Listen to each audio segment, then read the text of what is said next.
Where you want to go to next, big homie? Well, one quick question, but with the Gunner issue that a lot of people, especially Georgia fans, obviously are worried about. One thought I had with that is you have a kid who's his entire life he's grown up and wanted to be the Georgia quarterback, and now for the first time he's QB1, and your first two games are at home. Like the nerves and the vibe of that, and then it's like, okay, let me just not make mistakes. Maybe being on the road might actually be better for him, and that you see the aggressive Gunner that you saw against Notre Dame. Yeah, well, I thought it was interesting that I saw a couple players say it and I saw Kirby say it. Like the Gunner we get in practice isn't the same guy that we've seen so far on the field. And I think that goes to show you, a little bit about what they think about him, and maybe that you'll see more aggressiveness, more playmaking, because he can rip it, man. Like he can rip the football. I think we'll see that. I look to see that in Knoxville. But let me tell you something, bro. The loudest stadium I've ever heard at one time is Knoxville. Like it is. Let me tell you, I had somebody next to me when Travis Stevens caught the screen pass in 2001 and went to the house, and we were sitting next to each other, and it was like he was talking full on, and are you talking? Like I couldn't hear a thing. I couldn't hear myself. So Tennessee fans will be jacked up. Will be excited. They've had a great run under Heupel too. So maybe this is a breakthrough for them against Georgia, and a big opportunity. The next Nugget Platter game, Texas A&M at Notre Dame. So you got two nugget platters? So yes, we got double nugget platters, 250. If you go to a party, like, by the way, you're going to have that. Like one nugget tray is not enough if you're going to have, you have more than 5 people, for gosh sake. I like the really crispy, tiny ones that aren't even nuggets. Like that's the best part of it. All right. But I digress. I got you thinking about food, which is rare actually. But anyway, A&M at Notre Dame on NBC. Do you think this is a must win for Notre Dame? Man, that's such a crazy question. To say that in their second game, it seems ludicrous, but I absolutely understand why, because there's not another ranked game on their schedule. Now, I think USC will be ranked by the time they play them. That's my own head. I agree. I think at Arkansas is a tough spot to be in, because I think Arkansas is good this year. And Boise, I think, is a good team that comes to Notre Dame. So I don't think they're out of chances, but this could end Notre Dame's playoff chances. Like, they just don't have a lot on the bone. It's going to be more about the other teams and what they do as opposed to what they do. I think this puts the control in Notre Dame's hands for the rest of the season. They win this game, I feel very confident saying that they're going to go to the college football playoff, because I don't see them stumbling as many times as they need to, and they'll put a good win, in their back pocket. That's how I feel. And I think A&M, I think this starts their campaign. Like this announces whether A&M is for real or not. Like, there's some humpies out there that have them in the playoff. This guy right here.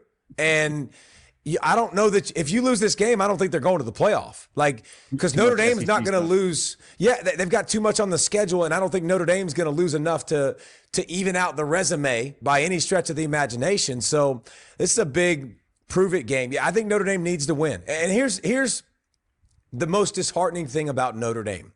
When I watched them against Miami on both sides of the ball, Brent, they got their arses kicked. There's no other way to say it, homie. Like, you watch that tape, it was carnage. Like, it was not good. It was very ungood. And Notre Dame is a program that has hung their hat on that now. SAS still ain't she, right? Like, that's exactly what Marcus Freeman wants to be, and they've got to run the football. Big opportunity to prove it against A&M. A&M's run defense has not been elite by any stretch. Notre Dame better get that run game going, and I could go to the other side too. I don't want to take all the things, but obviously just a huge statement for Notre Dame, huge statement for A&M. Whoever comes out of this week, man, they start their playoff push and playoff resume.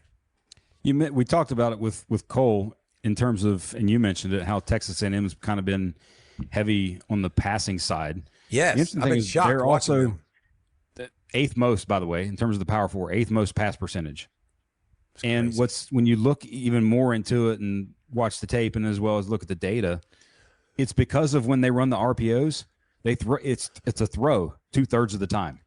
So it's more of a pass run option than a run pass option for Marcel Reed. So I think it needs to get more back to the run pass option, the true RPO, where its run comes first.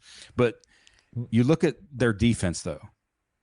UTSA's Robert Henry, he just got another big game. He's a baller. He's a baller. 2 straight huge games for him, but like he ran it pretty well, quite well, actually. Well, he's going to run it well against everybody. That offense was loaded. Everybody was back. Like they're a really good offense. And I think Notre Dame actually gets back to the running game. They just had the worst single game grade in terms of pass block PFF that they've ever had in the 12 years that PFF has done college grading. That was the worst one. I think that goes up. I think they get the running game back going. I think Notre Dame wins 27-20. Oh, how about amazing this? Our first one of the year that we have the exact same score. But I got the other side. I got A&M. I like A&M, and I like Mario Craver and Casey Concepcion. Both those guys, man, lightning in a bottle. Both those guys that fit well, that when they catch it short, they can go deep. Notre Dame wants to play a lot of man-to-man. You better tackle well, because those suckers can break tackles, and the fight song bees a playing, right? Like as soon as they break a tackle, they got the Jets and the band. You can strike it up because they can take it the distance. So I think it's going to be a great game. I would not be surprised to see Notre Dame bounce back. They're at home, but I do think A&M was a quarterback away last year and some big plays away from beating a good Notre Dame team. And I just think that Riley Leonard piece, man, with the dynamic run game, I think that makes everybody better up front. And I think that's what's going to hurt Notre Dame throughout the season. But C.J. Carr showed me a good bit in week 1.